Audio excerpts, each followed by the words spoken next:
Hello, friends. If you're curious about the movie Good American Family, 2025, you're in the perfect place. Don't forget to give this video a quick like, it really helps us out. And if you're new here, hit subscribe to stay updated on all the latest movie deep dives. Let's jump right in. The screen fades in on manicured lawns and perfectly painted white picket fences. A red, white, and blue mailbox stands tall, its paint still fresh, glistening under a clear suburban sky. Birds chirp. Wind rustles neatly trimmed hedges. And somewhere behind the glass of a living room window, a family is smiling, waving at no one in particular. It's the kind of image you might find in a vintage ad for breakfast cereal. Wholesome, cheerful, picture-perfect. But in Good American Family, that image is the first lie. And it won't be the last. Set in the seemingly tranquil town of Brookvale, this psychological thriller wrapped in the glossy packaging of a family drama is a slow-burning descent into the underbelly of American idealism. At first glance, it's about the Hamiltons, a quintessential suburban family with everything in its right place. John Hamilton is a former military intelligence officer turned high school principal, stoic and admired. His wife, Clare, is a homemaker, warm and welcoming, always with a pie in the oven and a smile that borders on rehearsed. Their teenage daughter, Lily, is a straight-A student and volunteer of the year. Their son, Max, is the town's golden boy, quarterback and future senator in the making, if local gossip is to be believed. But under the pristine surface of Brookvale and the Hamilton household lies something darker, something fragile, fractured, and festering. What begins as a loving family dynamic soon morphs into something far more complex, sinister, and intoxicating. Good American Family isn't interested in telling you what makes a perfect family. It's here to rip that idea apart, piece by piece. The film is directed by Kira Langston, best known for her haunting work in the Morrow House, and she brings that same eerie stillness to this story. There's a precision to every frame. Each room in the Hamilton house is symmetrical, color-coded, curated within an inch of its life. But it's that very perfection that starts to feel suffocating. You begin to notice the way Claire's eye twitches when the cookies burn. The way John's voice lowers a decibel too much when the door is closed. The way Lily locks her bedroom door, from the inside, in a home where no one should need to. What elevates this film from simple domestic drama to psychological thriller is how deftly it toys with perception. It isn't afraid to make you feel comfortable, only to yank that comfort away without warning.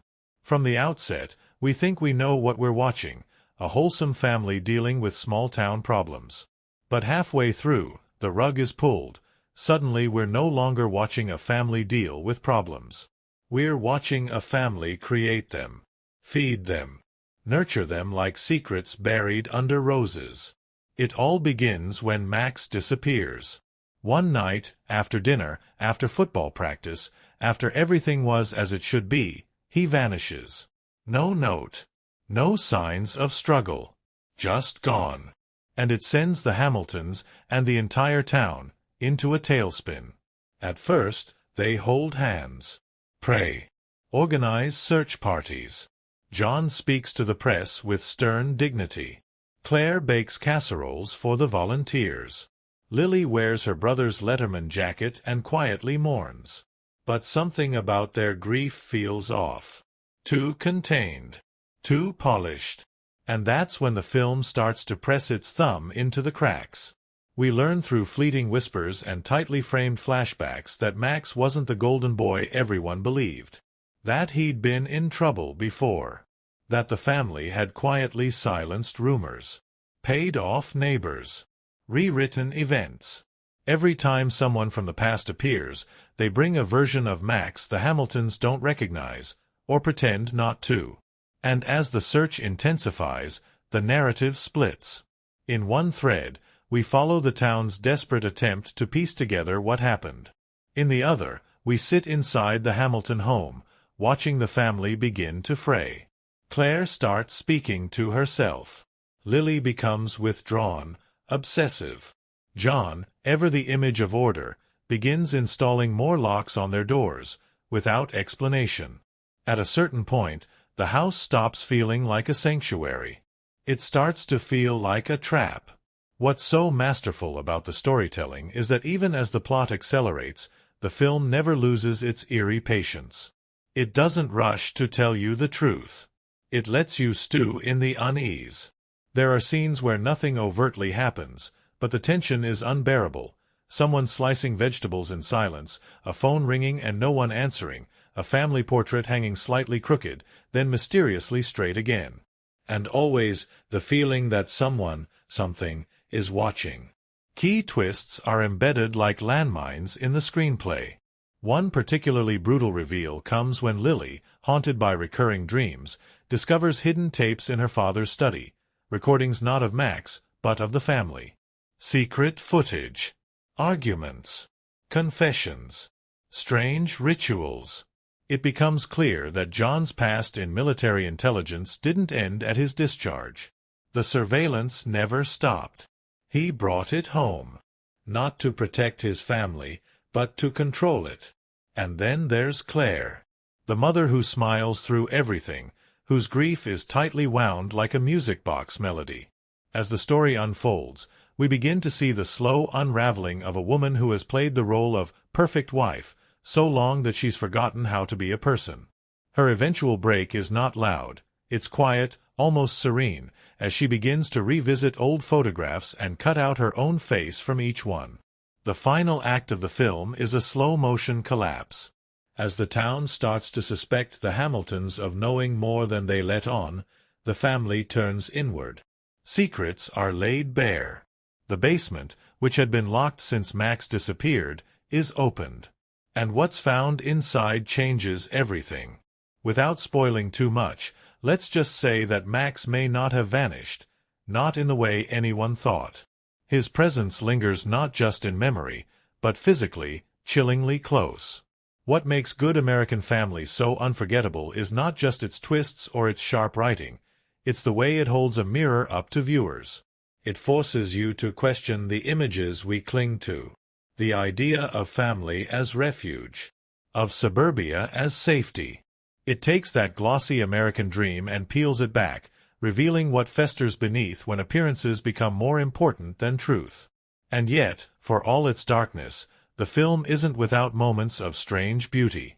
There's a recurring motif of a cardinal that appears outside the Hamiltons' window, bright red against gray skies, fluttering briefly before flying away. It becomes a silent witness to everything, a reminder of something free, untamed, unreachable. In a story filled with surveillance, control, and suffocation, that fleeting burst of color becomes oddly hopeful. Or maybe it's a warning. As the credits roll, we're left with an ending that refuses to give easy closure. There's resolution, yes, but not comfort. Questions are answered, but not all. The film lets its final moments linger in ambiguity, not to frustrate, but to haunt. Because in Brookvale, in that immaculate house on the corner with the waving family and the painted mailbox, something was always wrong.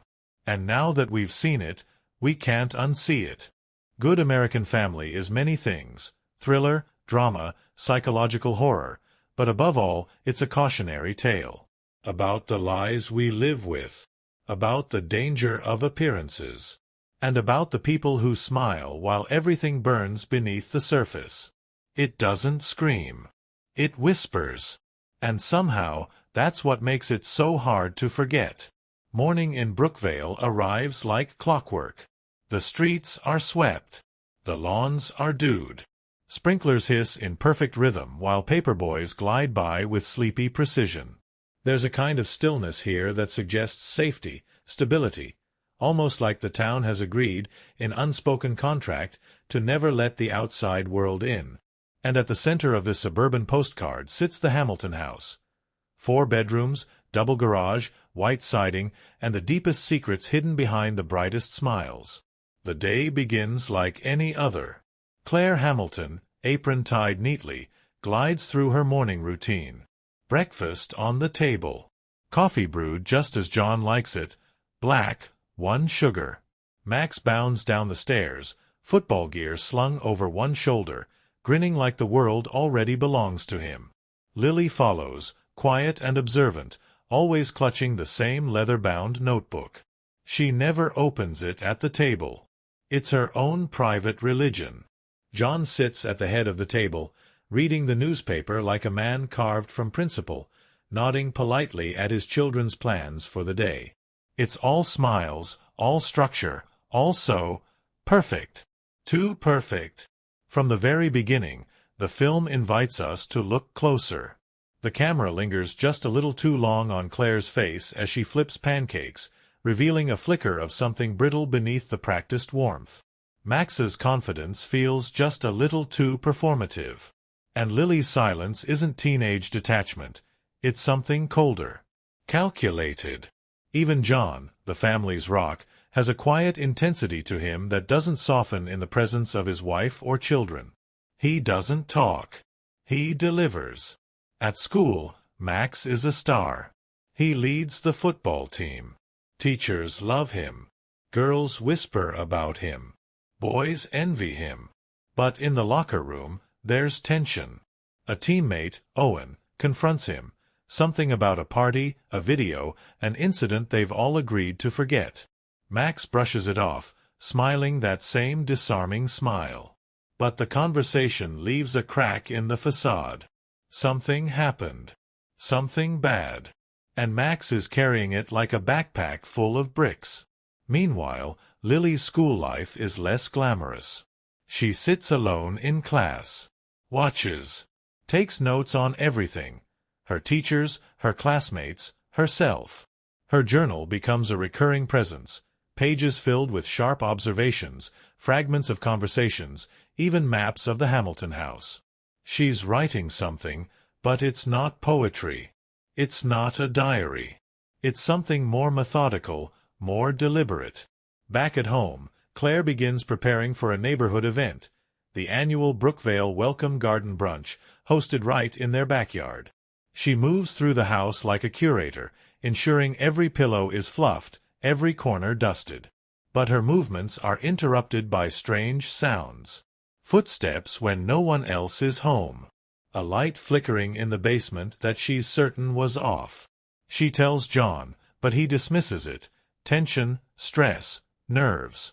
Claire smiles, nods, accepts. But when she's alone, she goes back down to the basement. Slowly.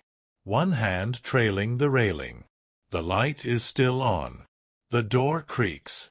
And behind the water heater, a box she doesn't recognize has been left open. Inside it, she finds photographs of the family, but taken through windows, at odd angles. Dates scrawled on the backs. Times. Distances. They're surveillance photos. Some are recent. Others, years old. She closes the box quickly, stuffs it back where she found it. For a moment, she just stands there. Then she walks back upstairs and puts on another pot of coffee, as if nothing happened. The dinner table that night is quiet. Too quiet. Claire says nothing. John is unreadable. Max is distracted. Only Lily seems to notice the shift in temperature. She watches her mother closely, and then, without being asked, clears the dishes. It's such a simple moment, but the air is thick with unsaid things. Everyone knows something. No one says it.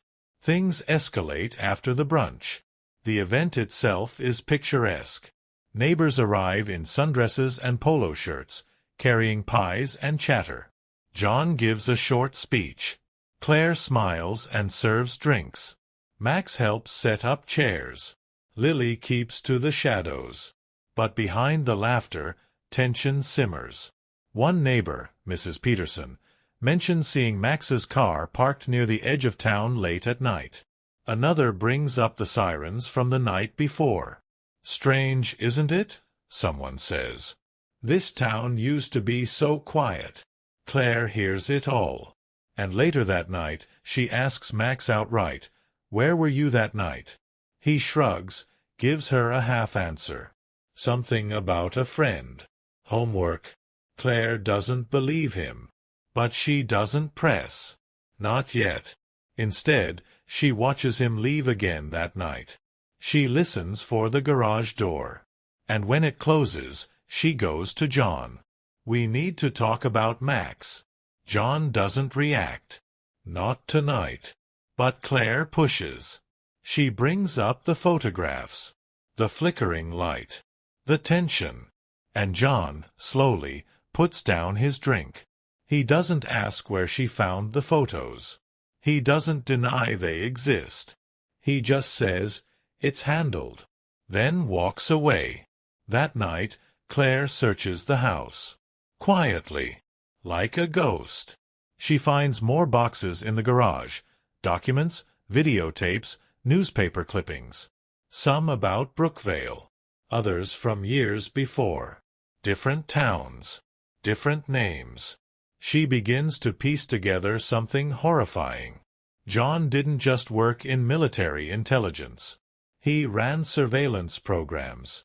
Psychological ones. The kind that don't stop when the war ends. And he never really stopped. At the same time, Lily makes her own discovery. Her journal, left open on her desk, has been read. Pages removed. Pages that contained details only someone in the house could have known. She confronts Clare, thinking her mother has been spying. But Clare, fragile and unraveling, insists she had nothing to do with it. They argue. Voices rise. John enters the room without making a sound, and everything falls quiet. Then comes the real turning point. Max doesn't come home. At first, it seems like one of his usual late nights. But by morning, there's no sign. His car is missing. His phone is off. Clare panics. John calls the school. Lily just stares at her cereal, unmoving. Hours pass. Then a full day. The police are called. A search begins. And the town that once seemed so in control begins to slip. News vans arrive. Journalists sniff around. Everyone wants to know what happened to the golden boy of Brookvale. John stands in front of the cameras and makes a plea. Clare stands beside him, trembling. And Lily, behind them, doesn't speak at all. And through it all, the basement light stays on. Something broke in the Hamilton home the night Max disappeared. Something that was already cracked. Now, the masks begin to slip. Clare begins to question her own memories. John becomes colder, more mechanical. Lily starts staying out late, sketching strange diagrams in her journal, muttering phrases under her breath. There's a scene, almost too quiet, where Clare finds her daughter sitting in Max's room, staring at the wall. She says nothing. Just listens to a tape recorder that wasn't there the day before. Everything is fraying. Every smile is strained. The neighbors whisper now, not with admiration, but with suspicion. The cops begin to ask more questions. Friends of Max start talking. Stories emerge, fights, threats, an accusation that was quietly buried years ago. The idea that Max simply ran away doesn't hold weight anymore. The possibility that he met with harm grows. But it's not just about what happened to Max. It's about what's been happening to all of them for years. Clare's dreams become more vivid. Flashbacks blur with reality. In one, she remembers John coming home years ago with bruised knuckles and a hard stare. In another, she recalls Lily waking up screaming in the middle of the night, whispering about someone watching her sleep. In every flashback, there's a sound in the background, a ticking, mechanical, like a clock, or a camera. And Lily. She begins to suspect that the surveillance wasn't just about Max, that the cameras weren't watching him, but all of them, that John has been building something, recording them, controlling the narrative. The tapes in the basement confirm it. Arguments recorded. Intimate moments. Phone calls. Secrets. Clare confronts John again, but this time there's no calm exchange. She screams. He doesn't deny it. He just says, "It was necessary." You have no idea what Max was capable of. And that's where the lines begin to blur. Was Max dangerous? Or just a threat to John's control? Was the golden boy more like his father than anyone wanted to believe? No one knows for sure. Not yet. But what's clear is that the Hamiltons are not who they appeared to be. Not to the town. Not to each other. And as the walls of their perfect home begin to close in, the truth is clawing its way to the surface, familiar, horrifying, and waiting just behind the door no one dares to open. A week passes. Then another. The flyers on telephone poles fade in the sun. The search parties thin out. The whispers grow louder. And still, no sign of Max Hamilton. Claire doesn't sleep anymore. She walks the house at night with a flashlight, pausing in doorways as if waiting for something to call out. Her face, once so perfectly composed, begins to show fine cracks, lines of tension that no amount of makeup can hide. She tries to cook, to clean, to pretend, but everything she does now feels haunted. There's too much silence in the house. Too many closed doors. Too many memories playing behind her eyes. John, on the other hand, grows sharper. He keeps the blinds closed. He keeps his phone off. He tells Claire not to speak to anyone. Not the police, not the neighbors, not even Lily. He says they're being watched. That the media is twisting everything. That they must stay united. But his definition of unity has always looked a lot like control. And Lily. Lily drifts. She no longer goes to school. She spends hours in the attic, a space no one but her ever used before. She draws obsessively in her journal, not just people, but symbols, shapes, elaborate diagrams. She's mapping something. But she won't tell Claire what. Then, late one night, Claire hears a noise. A thud from the basement. She grabs the flashlight, breathing shallowly as she descends the stairs. The door creaks open, and she freezes. The light is already on. The basement is quiet, but different. Something's been moved. The box she found before is gone. In its place is a tape, just one, labeled with a date. The night Max disappeared. She doesn't watch it. Not then. She stares at it for a long time, hands trembling, and slips it into her pocket. Upstairs, John sits in his armchair, reading. He looks up at her. She says nothing. He says nothing. The silence stretches. The next morning, Claire wakes up to find Lily gone. There's no note. No sign of struggle. Just an open window. Her journal left behind. Claire panics, calls the police. John grabs the journal before they arrive. He reads it silently, then locks it in his office. He tells the police she's probably just run off. She's troubled. She's grieving. It's normal. Claire wants to scream, but the scream gets stuck somewhere in her throat. That night, Claire sneaks into John's office. It's been years since she did that. The drawer is still locked. She finds the key taped beneath his desk. Inside, the journal, old photographs, military files, and dozens of labeled tapes. Each one with a name, a date, a location. Some are of their family. Others are not. She finds another drawer. Inside, a gun. She doesn't take it. Not yet. The next day, Claire visits an old friend, Carla Hensley, a retired police officer who used to live across the street. Carla left Brookvale years ago under mysterious circumstances, but she's recently returned, drawn back by the news of Max's disappearance. Claire brings one of the tapes. The one from that night. They watch it in silence. It's grainy. From a fixed camera in the basement. It shows Max, pacing, angry, talking to someone out of frame. Then, a second figure enters, Lily. The audio is faint, but they're arguing. Max shouts something. Lily says no. He reaches for her.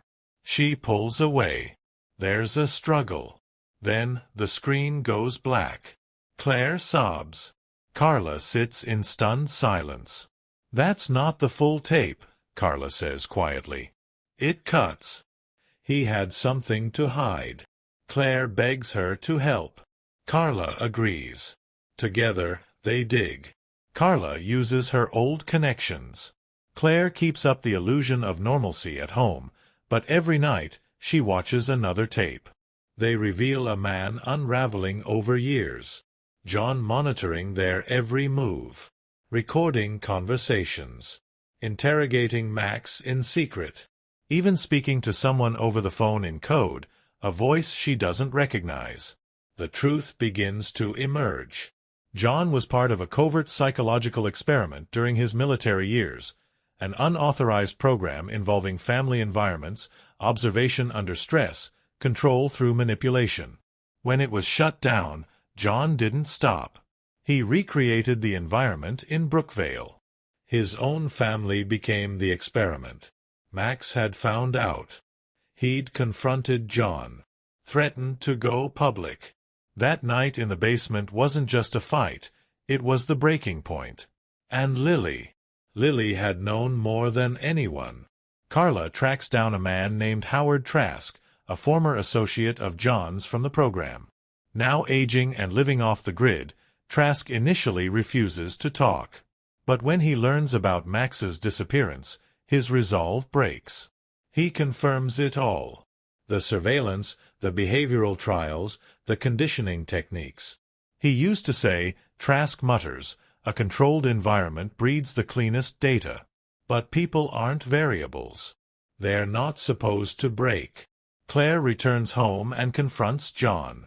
She tells him she knows. About the tapes. The experiments. Max. He doesn't deny it. He explains. Coldly. Clearly. I gave them stability, he says. Structure. Discipline. Without me, they would have collapsed. Claire, shaking, demands to know what happened to Max. John's face hardens. He was going to ruin everything. For all of us. And then Claire understands. Max didn't just disappear. He was removed. That night, Claire finds Lily's journal again.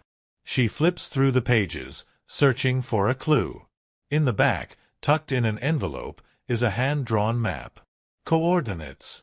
A place near the outskirts of town. An abandoned farmhouse. A note scrawled in shaky handwriting. If he finds this, it's already too late. Claire drives there the next morning, alone. What she finds chills her to the bone. The house is empty, but not untouched. There are remnants, blankets, food wrappers, clothing. And hidden beneath the floorboards, wrapped in plastic, are more tapes. One marked with a single word, Survivor. It's Lily. In the footage, she explains everything. Her voice is steady, resigned. He watched us. All of us. Every day. I think he wanted us to break. I think Max finally did. She talks about the basement. The night Max snapped. How he discovered the extent of the surveillance. How he destroyed one of the hidden cameras and threatened John. And how John retaliated. Lily left because she knew she was next. Claire races home. But she's too late. John's office is empty. The tapes are gone. So is the gun. She finds a note on the kitchen table, written in John's impeccable script. I did what had to be done. You'll thank me one day. Claire calls Carla. They search. The police get involved.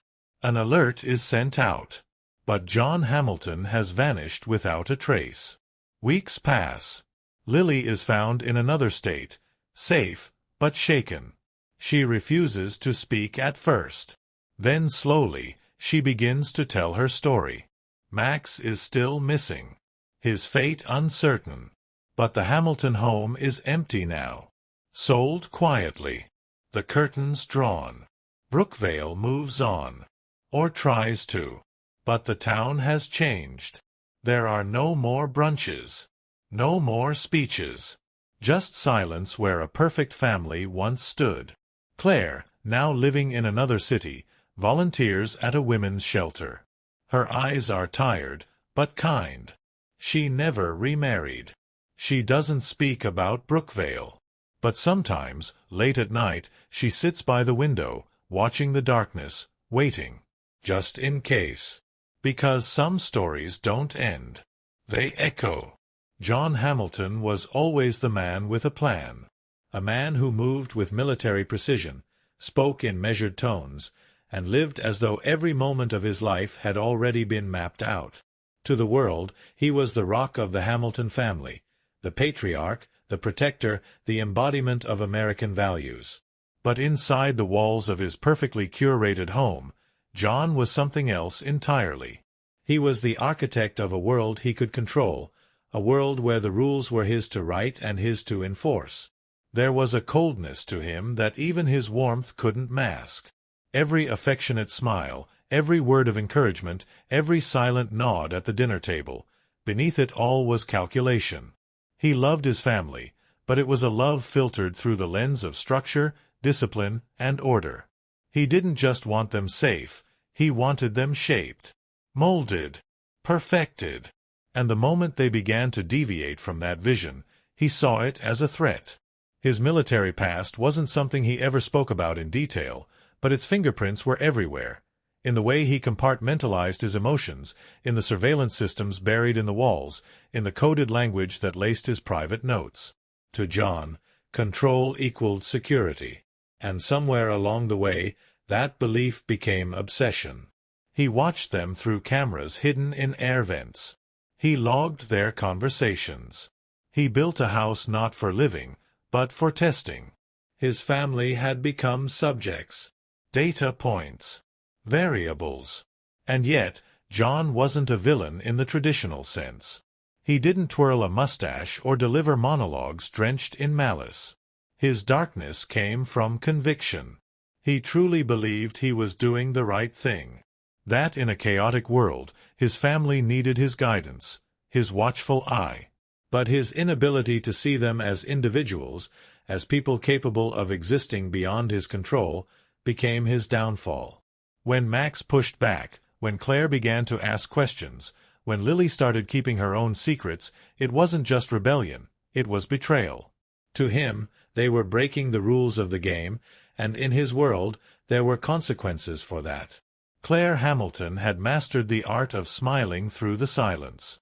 4 years, she moved like the perfect homemaker, baking, decorating, organizing, always with a soft-spoken warmth that drew neighbors in and never let them see the cracks beneath.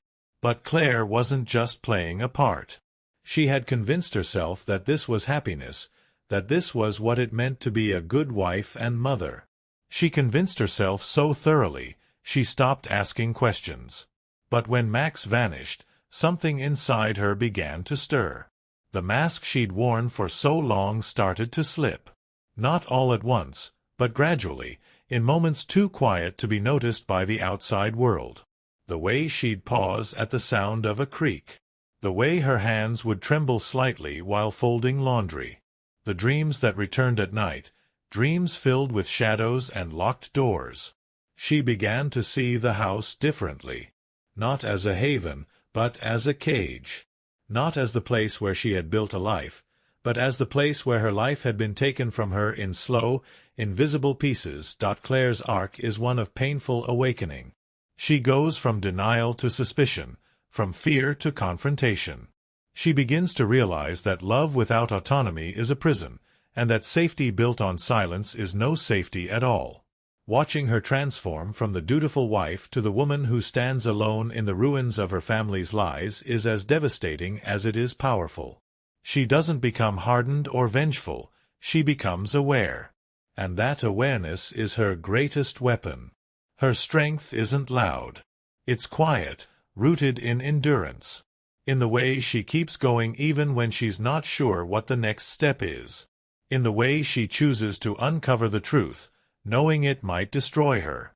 Claire's journey is the beating heart of the film, a testament to the strength of those who survive without ever being seen. Lily Hamilton, the youngest, the quietest, the most observant. She was always in the background, notebook in hand, watching the world unfold around her like a play she didn't audition for. But Lily was never passive. She was collecting, processing, understanding more than anyone realized. Where Max was all noise and confidence, Lily was stillness and calculation. She lived in a world of symbols and patterns, of thoughts too sharp to say out loud. From the beginning, she understood that something was wrong, not just with Max or John or the house, but with the whole design of their family. She saw it in the repetition, in the way her mother's smile didn't reach her eyes, in the way her father's affection felt like a test she was always being graded on. Lily's journal wasn't just a teenager's escape. It was a map, a record, a lifeline. She documented everything: behavior, language, surveillance patterns, inconsistencies. She was conducting her own investigation long before Max disappeared. But she knew to keep it hidden. She knew the walls had ears. Her intelligence didn't manifest in grades or speeches. It existed in her ability to navigate a reality no one else dared name out loud. When Max vanished, Lily didn't cry. She watched. She wrote. And when Clare started waking up to the truth, Lily was already steps ahead. Her decision to run wasn't cowardice, it was strategy. She had seen enough to know how far her father would go. And she knew, even if no one else did, that the only way to survive was to leave the game entirely. Lily represents a different kind of strength. Not physical, not parental, but intellectual. Quiet. She's the embodiment of resistance in its most hidden form, the child who understands too much and speaks too little. Her escape isn't just literal, it's symbolic. The breaking of a cycle. The rejection of inherited trauma. And then there was Max. Max, the golden boy. The quarterback. The charmer. The one who had it all and somehow still unraveled. His disappearance is the catalyst of the story, but in truth, Max had been slipping long before he vanished. Behind the smile, behind the accolades, was a boy carrying more weight than he knew what to do with. He had learned early how to perform, how to say the right thing, how to be the son John wanted. But every performance has a cost. And for Max, that cost was identity. He didn't know who he was outside of his father's expectations. And when cracks began to form, when his own desires clashed with the role he'd been cast in, he reacted with anger, with secrecy, with recklessness. What makes Max tragic is that he tried to break free the only way he knew how, by mirroring the violence he'd been raised under. He confronted John, not with vulnerability, but with aggression. He didn't run away to heal. He tried to fight fire with fire. And in doing so, he ignited a blaze that would consume them all. But he wasn't a villain. He was a boy trying to become a man in a house where manhood meant control. He was trying to define himself in a language that had only ever taught him obedience. And in the end, he became a casualty, not just of his father's system, but of a culture that rewards appearances over truth. Even in absence, Max is everywhere.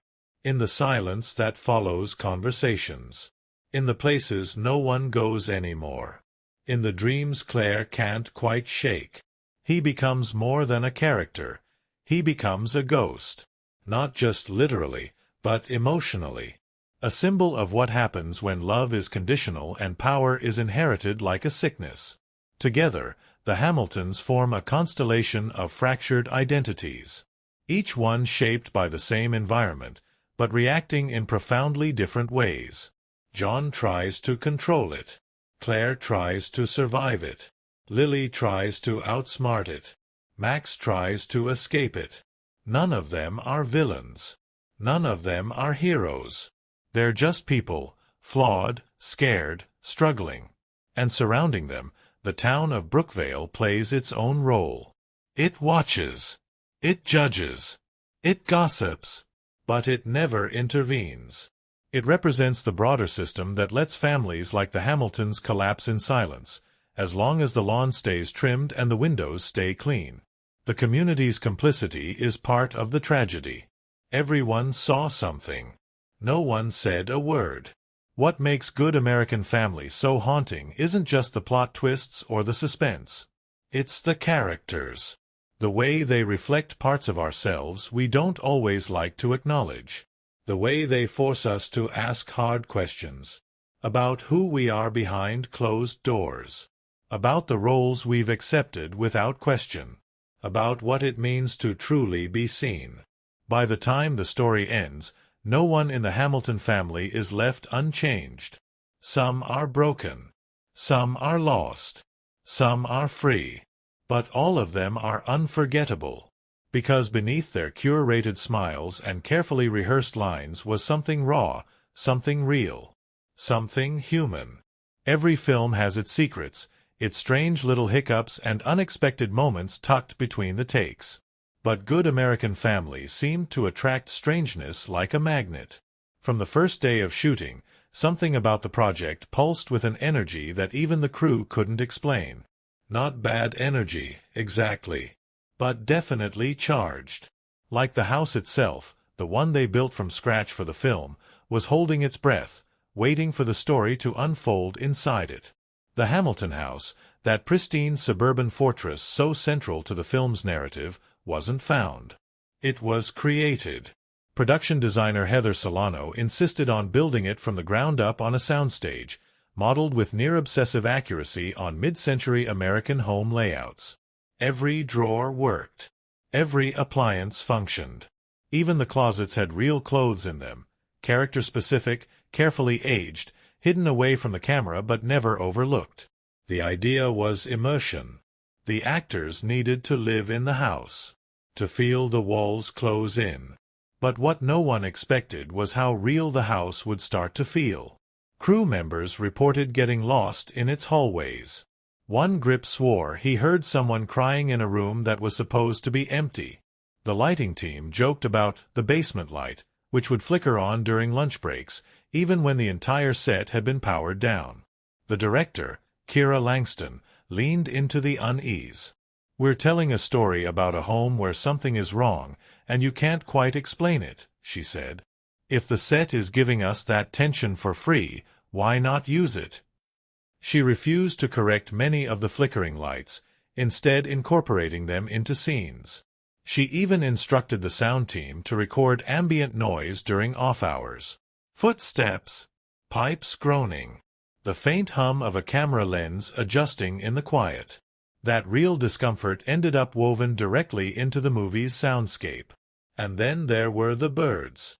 Cardinals were a recurring motif in the film, meant to symbolize freedom, or at least the idea of it. In one key scene, Clare Hamilton stands in the backyard, watching a single cardinal land on the fence. It was supposed to be a CGI insert, but on the day of the shoot, a real cardinal appeared. Landed exactly where the script said it would. Stared at the camera. And then flew off. The crew went silent. Nobody moved. Langston whispered, "We got it," and they moved on. That footage made it into the final cut untouched. People later asked how they animated the feathers so naturally. They didn't. Nature just decided to participate.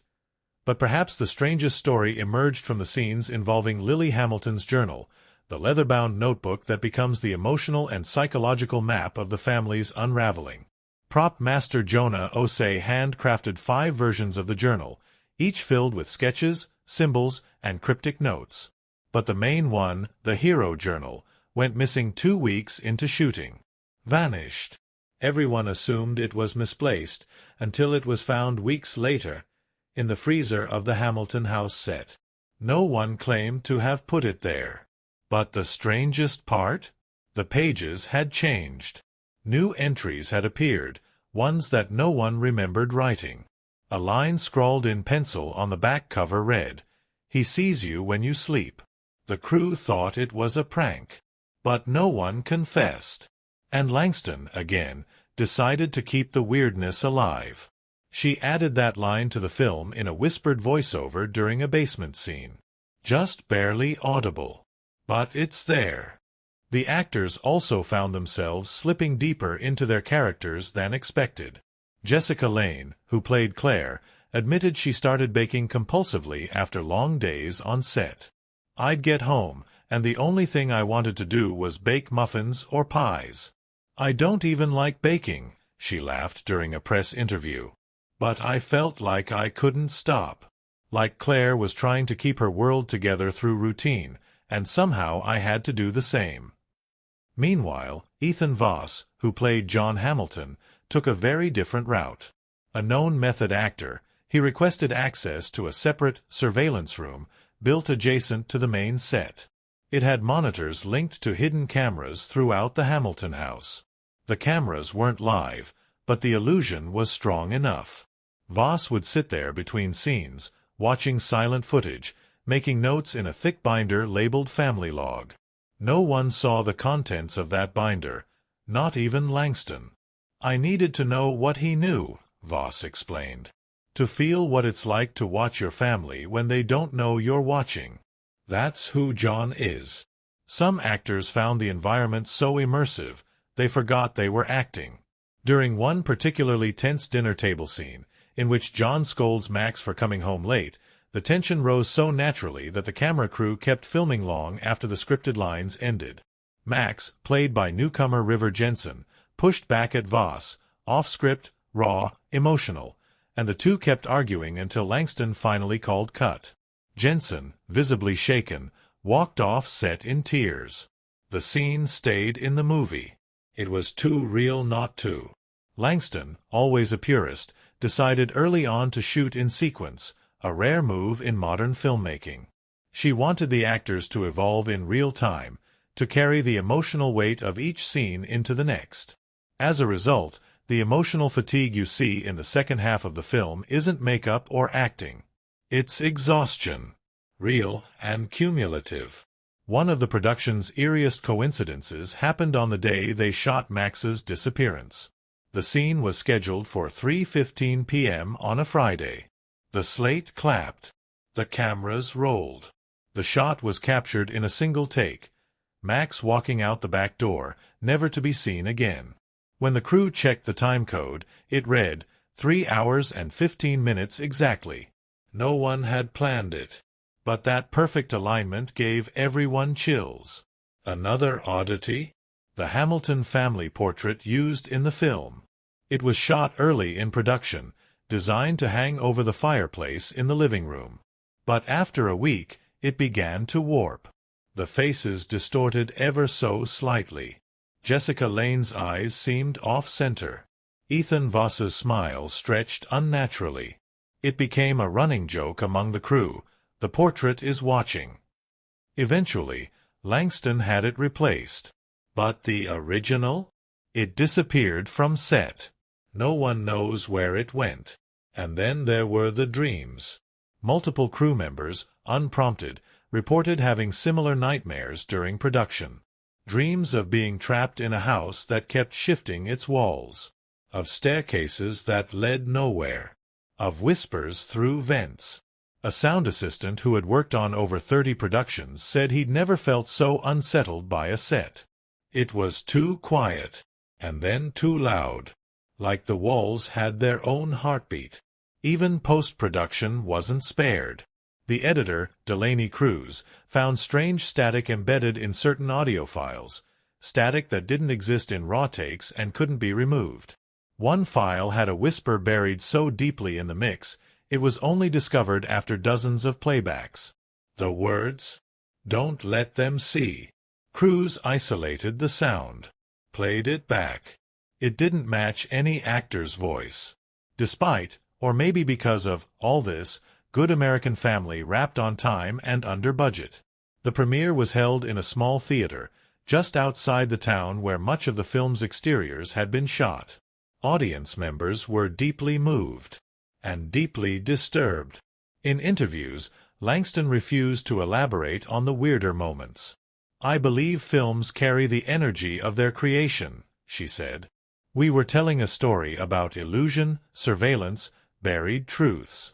Maybe the story decided to start watching us back. Fans, of course, ran with it. Theories exploded online.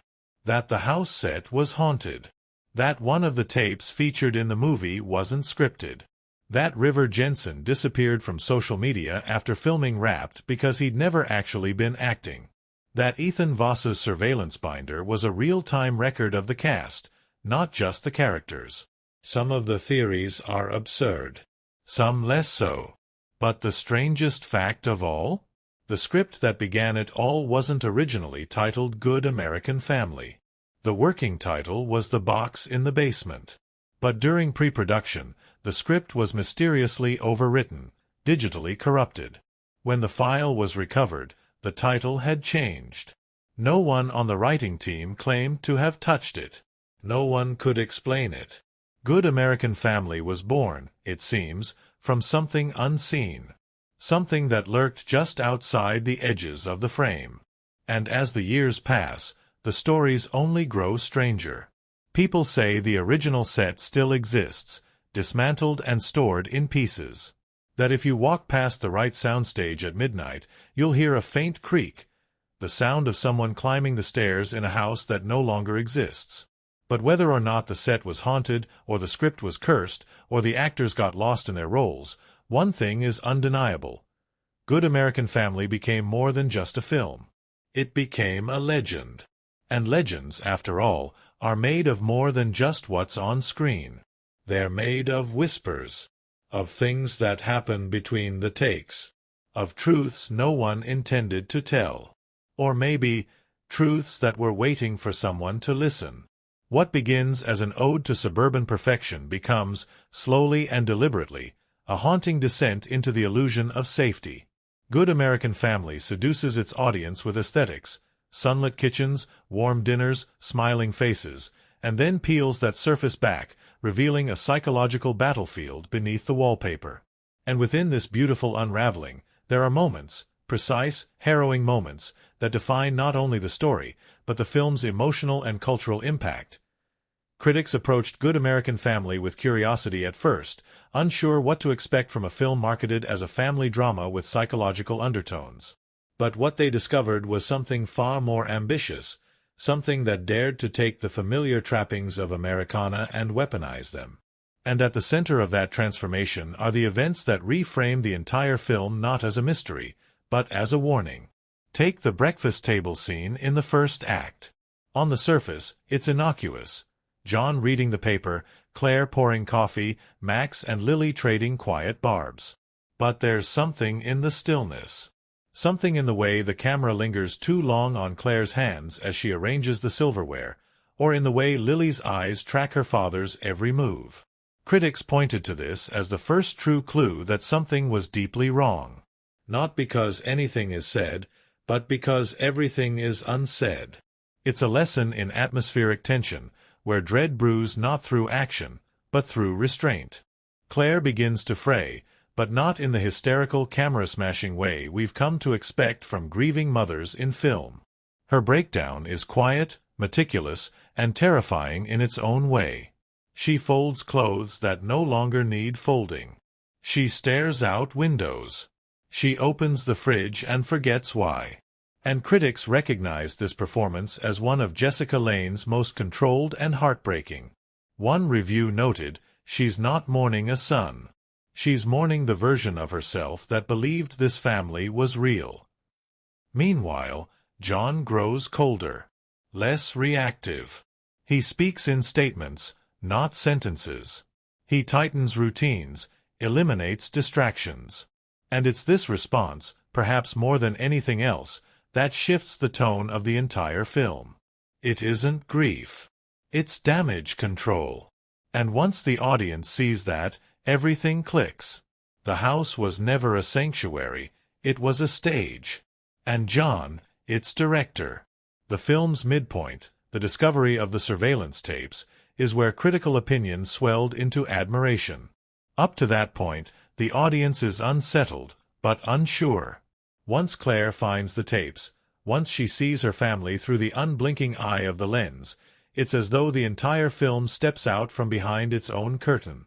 Critics hailed the moment not just for its narrative impact, but for its thematic weight. This wasn't just about one man spying on his family. It was about the idea of surveillance itself. About how easily love can be corrupted when it's mixed with control. From a critical lens, this scene also repositions the entire film. It's no longer about a missing boy. It's about a constructed reality. A controlled experiment. The house transforms from domestic space to lab. The family becomes data. And every interaction, every meal, every bedtime story gains a new, chilling context. The camera, which had previously functioned like an observer, begins to feel complicit. Critics noticed the way Langston subtly shifted the visual language at this point in the film. The lens begins to mimic surveillance footage, static shots, cold symmetry, a lack of movement. Even the color grading shifts. The warm glow of early scenes turns sterile, slightly desaturated. It's not just the characters who are being watched, it's the audience who's watching wrong. Claire's journey from denial to realization forms the emotional backbone of the film, and critics were unanimous in their praise for how her arc was handled. It would have been easy to frame her as the helpless wife, the victim. But Good American Family avoids that trap. Claire's power lies in her slow awakening, her ability to turn her gaze inward and outward simultaneously. She begins to understand not just what her husband has done, but what she has allowed. This self-recognition culminates in one of the film's most emotionally devastating moments, the scene where she finds Lily's journal. Up until then, she's suspected. She's uncovered evidence. But it's the words in her daughter's handwriting that shatter her. Not because of what they reveal, but because they confirm what she already knew. That she had failed to protect her children. That she had mistaken routine for safety. That she had mistaken silence for peace. The journal itself becomes a critical symbol in the film, of knowledge, of resistance, of unseen truths. Lily, the quiet observer, becomes the film's unlikely hero. Critics marveled at the way her character, so peripheral in the beginning, gradually asserts herself without ever raising her voice. She's not just a girl with a notebook, she's the only one who sees the entire picture. She's been documenting the truth while everyone else was performing it. And in that way, Lily becomes the audience's surrogate. She sees the cracks. She questions the smiles. She watches, not because she's passive, but because she understands that truth requires patience. Her eventual disappearance is as heartbreaking as Max's, but different. Because Lily doesn't vanish. She escapes. She chooses to leave the lie behind. The film's climax, the confrontation between Clare and John, is a masterclass in restraint. There's no shouting match, no physical violence. Just two people in a room, staring across a gulf of years and lies. John doesn't confess. Clare doesn't accuse. They both already know. And that silence is louder than any scream. Critics applauded the decision to withhold traditional resolution. There's no justice. No catharsis. John disappears. Lily is found, but changed. Max's fate is left deliberately unclear. It's a story that offers no easy answers, because there are none. And that's exactly why it lingers. The film's final moments, a quiet shot of Clare sitting by a window, watching the wind blow through a tree that's missing half its leaves, evoked a range of reactions. Some called it anticlimactic. Others called it perfect. But everyone agreed it was honest. Because Good American Family isn't about endings. It's about consequences. In the weeks following its release, critics began to draw connections between the film and broader cultural themes. The surveillance state. The myth of the nuclear family. The weaponization of nostalgia. Langston herself refused to confirm any specific allegory. "It's a story about a house," she said in one interview. But houses are never just houses. And it's true. The Hamilton house, with its pristine counters and locked basement, stands in for something much larger. It's the American dream turned inside out. It's what happens when appearances matter more than truth. When obedience is mistaken for love. When control masquerades as care.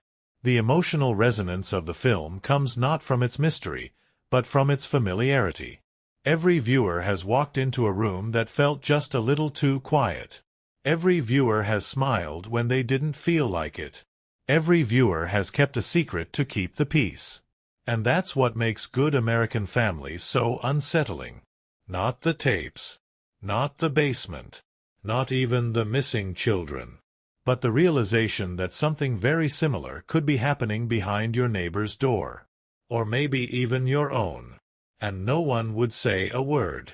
The making of Good American Family didn't begin with a script, or a set, or even a concept. It began with a hallway. Kira Langston, the film's director, was location scouting for an entirely different project when she stepped into a crumbling mid-century house just outside Vancouver. The property had long been abandoned, its furniture half covered in sheets, its walls faded by time. But what struck her most was a single hallway, narrow and dimly lit, that seemed to stretch on longer than it should have. She stood there for nearly 10 minutes, unmoving, listening to the silence that somehow felt louder than sound. That hallway never made it into the final film. But it changed everything. Langston scrapped her original project. She called her producers and said, "I want to make a film about a house. But not just a house, one that keeps secrets the way people do." That was the first brick in what would become Good American Family. The production was approached like an experiment. Langston didn't want to shoot on a pre-existing location. She wanted to build the house. Every room. Every detail. The result was a fully functional home constructed on a soundstage, complete with working plumbing, operational kitchen appliances, and even functional light switches, despite the fact that they were rarely touched during filming. The goal was immersion, complete and uninterrupted. The actors were encouraged to spend time in the house between takes. Jessica Lange, who played Clare Hamilton, would often sit in the living room off-camera, reading actual cookbooks and writing to-do lists in character. Ethan Voss, cast as the enigmatic and controlling John Hamilton, took up residence in the upstairs study, filling it with notebooks and vintage intelligence files to feel the weight of John's past. River Jensen, portraying Max, would pace the hallways while listening to old voicemail messages sent by the props department pretending to be school friends, coaches, or girlfriends. These weren't recorded for any scene, they were created just to feed the character's headspace. The immersion extended to the crew as well. Cinematographer Leila Ng insisted on only using natural light wherever possible, relying on the way sunlight filtered through the blinds, or the way shadows danced against the floral wallpaper at dusk. The camera crew operated on a handheld rig for most scenes inside the home, giving the entire film a voyeuristic texture, like we were eavesdropping on lives not meant to be seen. Ng often shot through door frames, from down hallways, or with partial obstructions like houseplants and curtain edges, reinforcing the sense of distance, of being on the outside looking in. The Hamilton home was designed with psychological geography in mind. The living room, always lit warmly, was open and spacious, the family's stage. The kitchen was slightly off-center, where Claire's movements felt mechanical, almost ritualistic. But the real centerpiece was the basement. It was built lower into the soundstage with oppressive low ceilings and no windows. Only a single, flickering bulb illuminated the space. Crew members often joked that the basement was a set you could smell, thanks to the use of damp insulation and old wood sourced from actual deconstructed homes to give it an aged, unsettling feel. One of the film's most talked about props was Lily's journal. The production team created 10 of them, each filled by hand with entries written in character by the film's writing assistant, who had previously worked on psychological thrillers. The journals weren't just for show, they were filled with clues, codes, and even full diary pages that Jessica Lange and River Jensen would occasionally read in scenes, discovering real-time backstory that hadn't made it into the script. One day, Lange stumbled upon an entry dated 2 years before Max's disappearance, where Lily had written, He watches us when we sleep. I know because I pretended to once. The line wasn't in any version of the screenplay. No one could say for sure who wrote it. Langston welcomed the ambiguity. Improvisation became a cornerstone of the production. Though the script was meticulously crafted, Langston allowed actors to deviate from their lines if the moment felt right. One of the film's most chilling scenes, where Clare discovers the hidden surveillance room, was only partially scripted. Lane's reaction, walking into the dim room filled with monitors playing silent home videos of her family, was captured in a single take. The tears, the hesitation before reaching for the play button, were all real. She had not been told what footage would appear. What played on the screens were real rehearsal clips, intimate family-style moments filmed when the cast didn't know they were being recorded. That blurring of fiction and reality was intentional. To keep the atmosphere raw and vulnerable, the film was shot almost entirely in chronological order, a rarity in modern filmmaking. The decision was difficult and expensive, but it allowed the emotional arc of the characters to grow in sync with the story. You can see it in their faces. In the first scenes, they're bright, composed. By the final sequences, they're weary, hollow-eyed, drained. Not from makeup, but from the actual emotional toll of the process. And then came the weather. Though most of the film was shot indoors, there were key exterior moments. The neighborhood barbecue, the cardinal sighting, and the climactic night of Max's disappearance. These scenes were scheduled with precision, relying on forecasts and lighting rigs. But nature had other plans. During Max's pivotal exit scene, shot just after sundown, a freak windstorm hit the set. Trees bent violently, chairs overturned, and the sky turned a bruised shade of gray.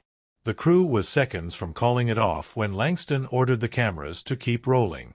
River Jensen walked out into the chaos as scripted, his silhouette cut against the swirling sky. Dust and leaves whipped past his face. The wind howled. He never looked back. It was a single take. They never res-hot it. Langston later called it a gift from the film gods.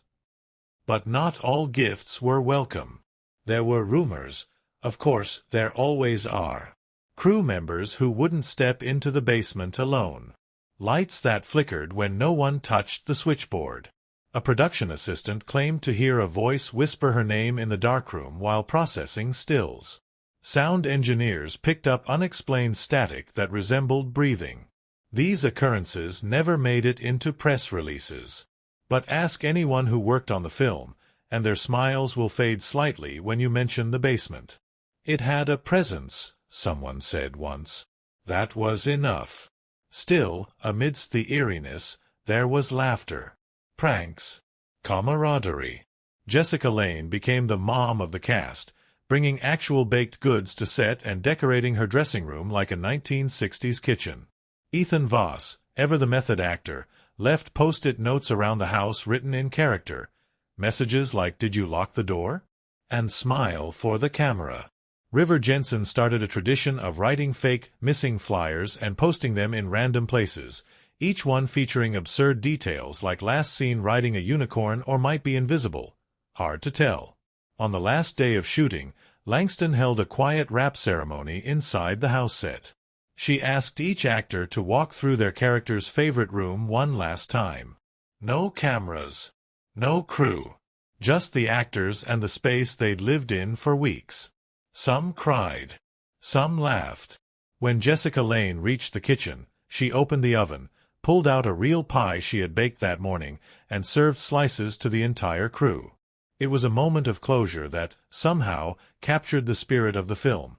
A story about family, about appearances, about what hides in plain sight. Post-production was equally meticulous. Editor Delaney Cruz reviewed over 180 hours of footage, much of it unscripted moments captured between takes. She wove these fragments into the narrative, creating transitions where scenes bled into each other like memories. The sound team layered real ambient recordings taken from the house, including creaks, distant footsteps, and the faint buzz of faulty wiring, to build a soundscape that felt oppressive yet organic.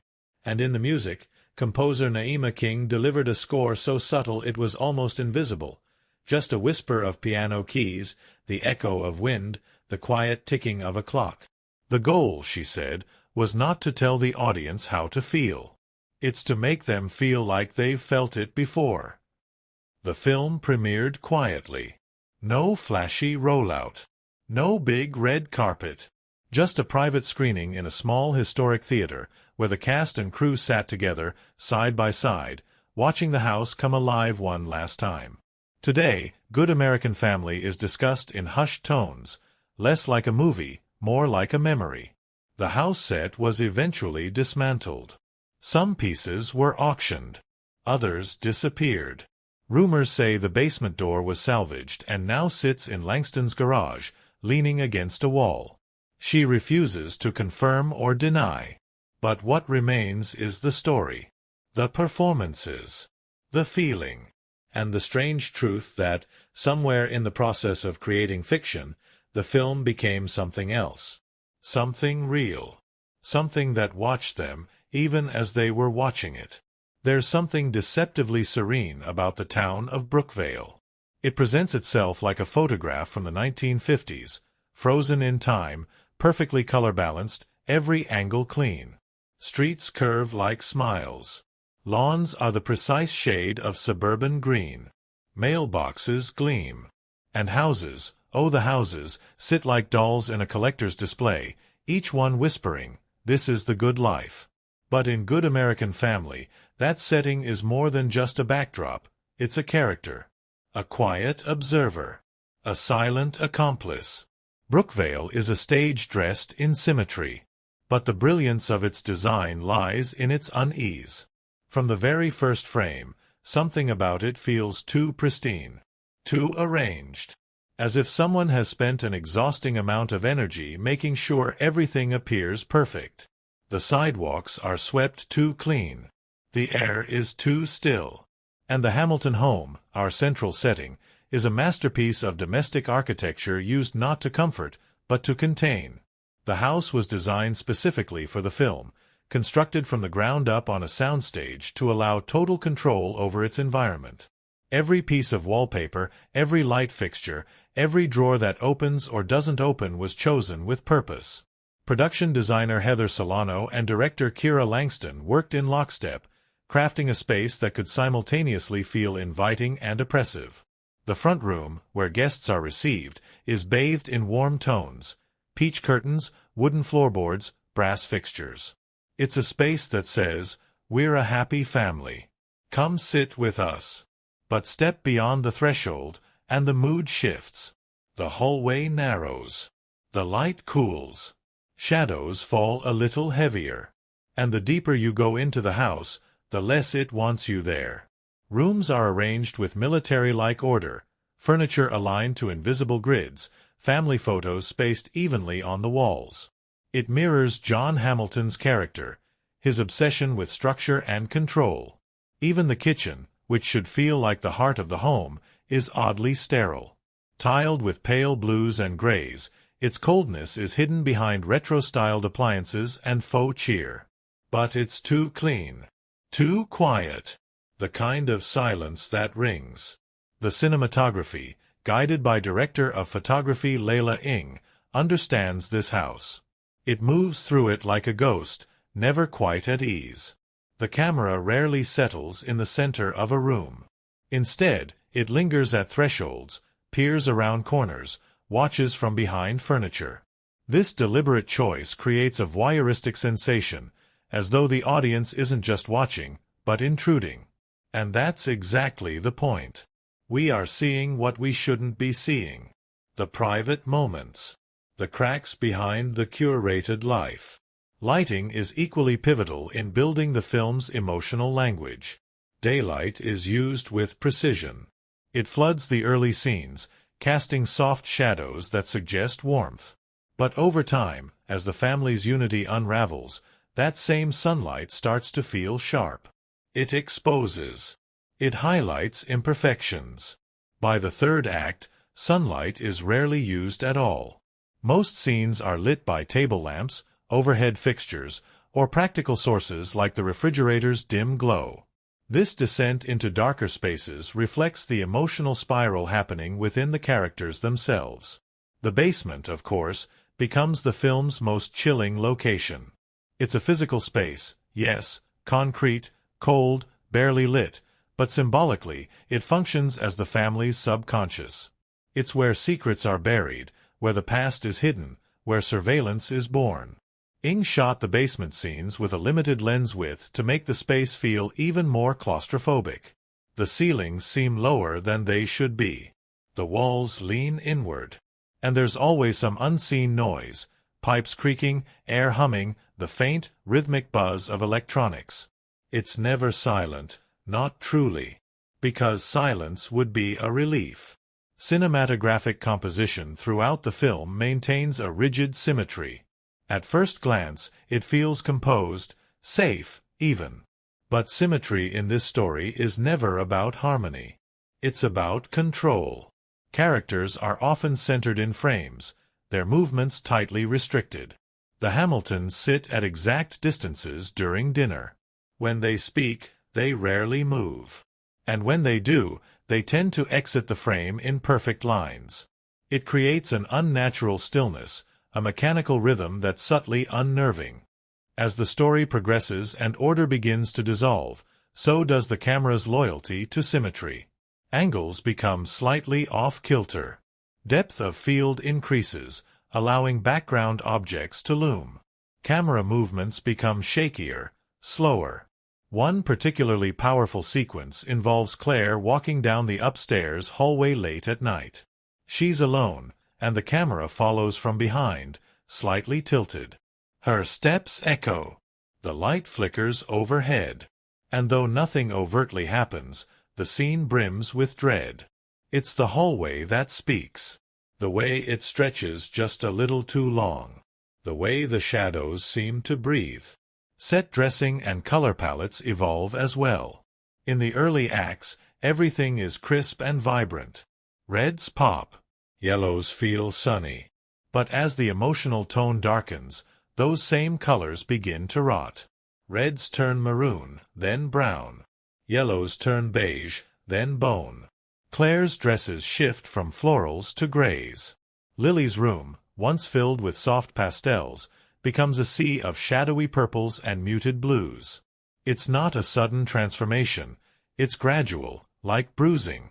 The town itself, Brookvale, functions as a wider reflection of the Hamiltons. It's all visual harmony, all surface-level tranquility. The streets are wide and empty.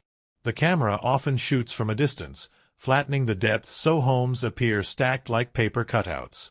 It feels unreal, artificial.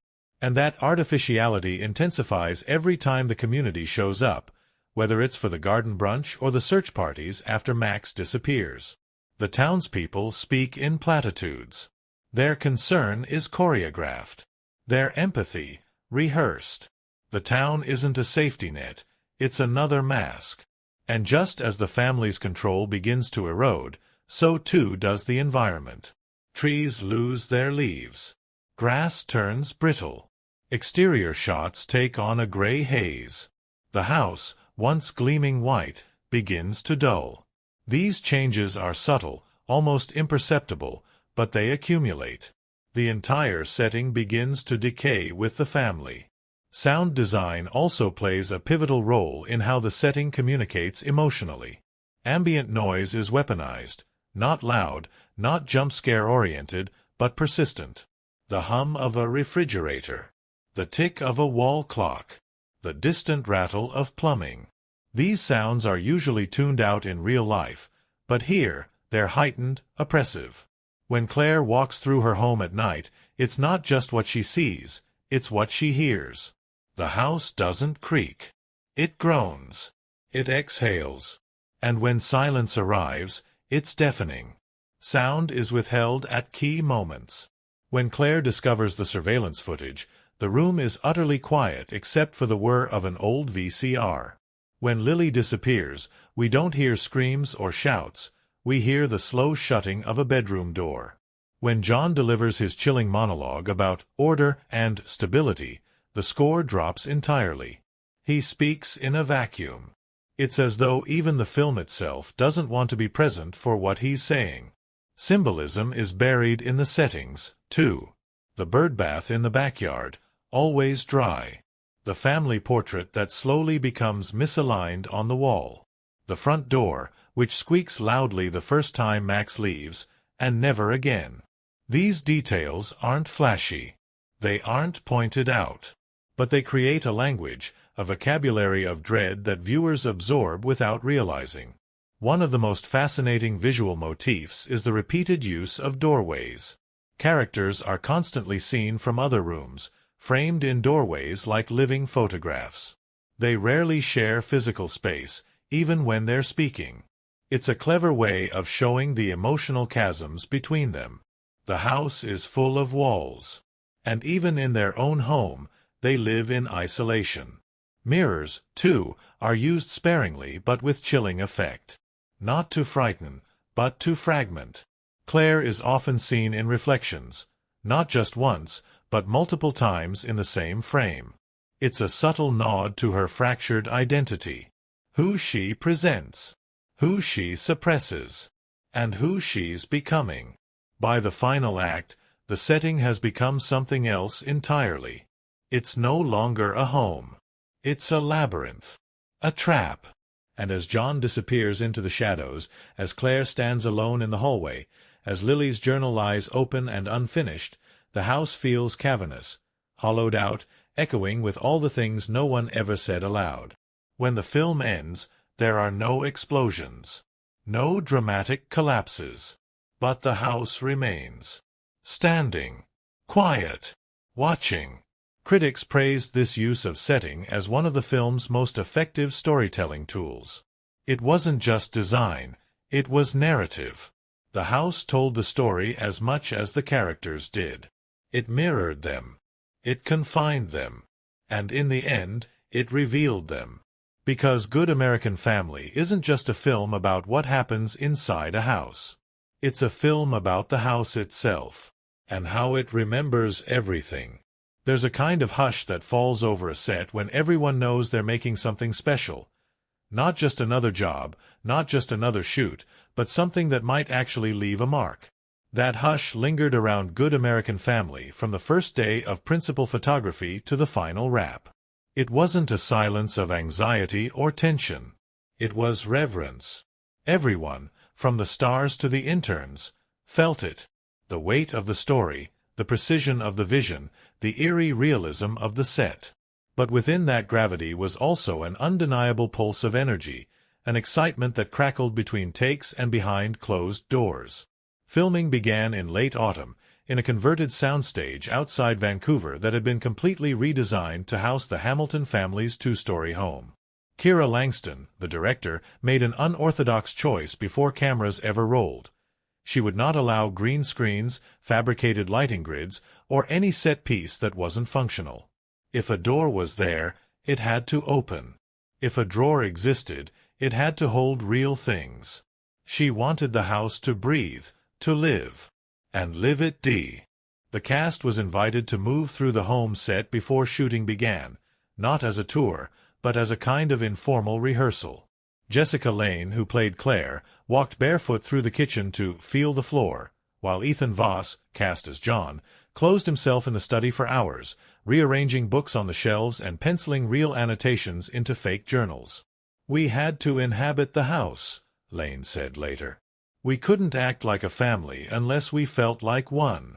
And that meant brushing against each other in hallways, learning where the creaky step was, knowing how long it took the faucet to warm. It worked. By week 2, the crew had stopped referring to the set as the Hamilton house. They simply called it home. Still, even in the comfort of their synthetic domesticity, strange things began to happen. Lights would flicker at odd times, particularly in the basement. A speaker once turned on mid-scene, playing a warped version of the children's lullaby Hush, Little Baby, except no such file existed on the soundboard. People laughed it off, called it the Hamilton Curse.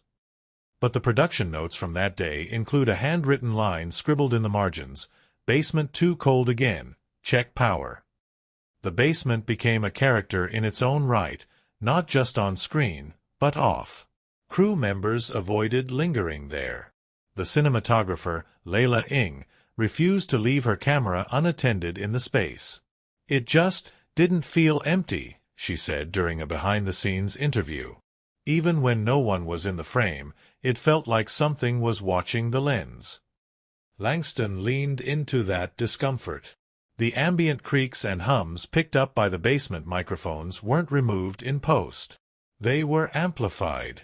"If the space wants to speak," she said, "let it." Despite the eerie overtones, the set was anything but joyless. In fact, the dynamic between the cast was unusually warm. Jessica Lange quickly became the set's maternal figure, not just on camera but off.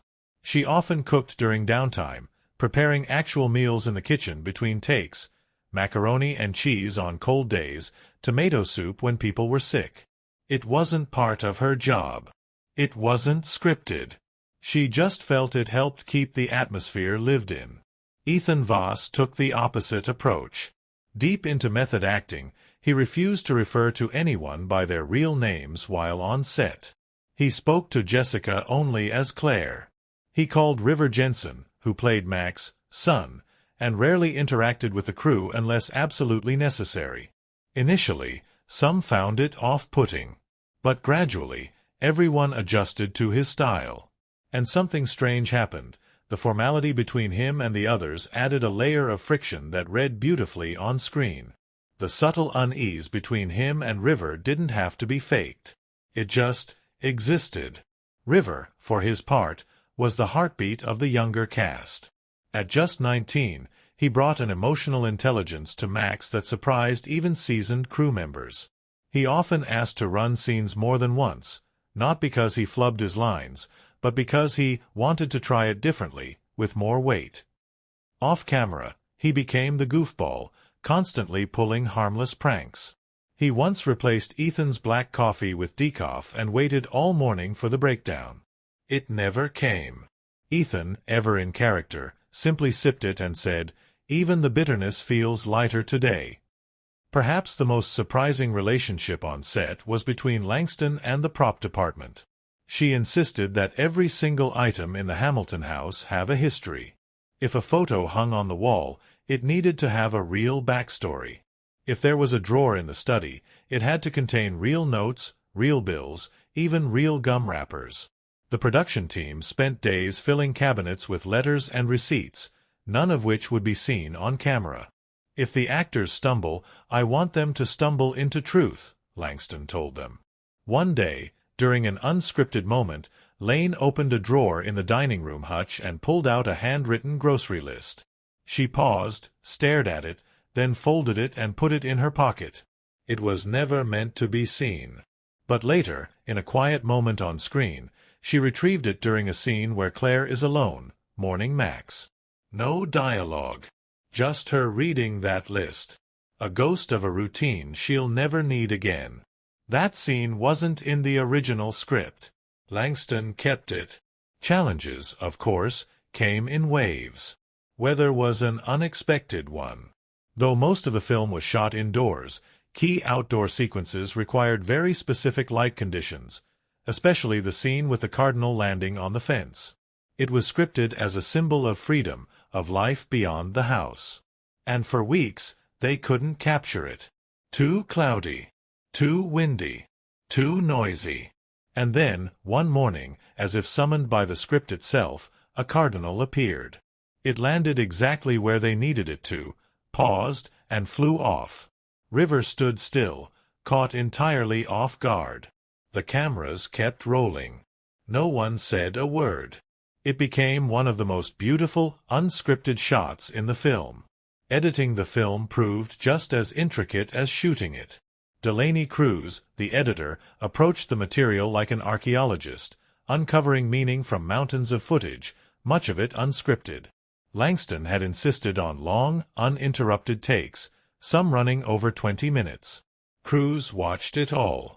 She pulled tiny moments, a glance here, a sigh there, and stitched them together with precision.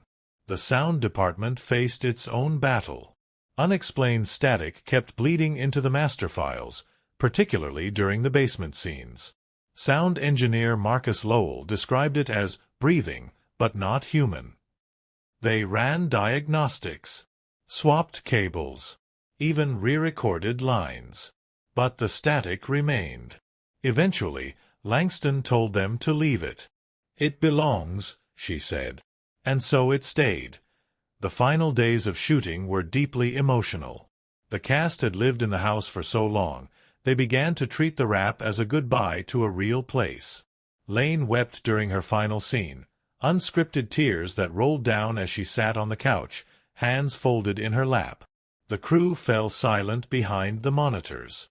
When Langston called cut, no one moved. For a long time, they just stood there, listening to the hum of the lights, as if waiting for something else to happen. It didn't. That night, the crew gathered for a wrap party. But it wasn't held in a restaurant or rented space. It was held in the house. They lit candles, played soft music, and walked through the rooms one last time. In the kitchen, Lane left a pie cooling on the counter. In the study, Voss placed a single sheet of paper on the desk with a typed message. "I tried to keep them safe." The house was dismantled the next day, piece by piece. But its echo remained. When the film premiered, viewers spoke of how real it felt.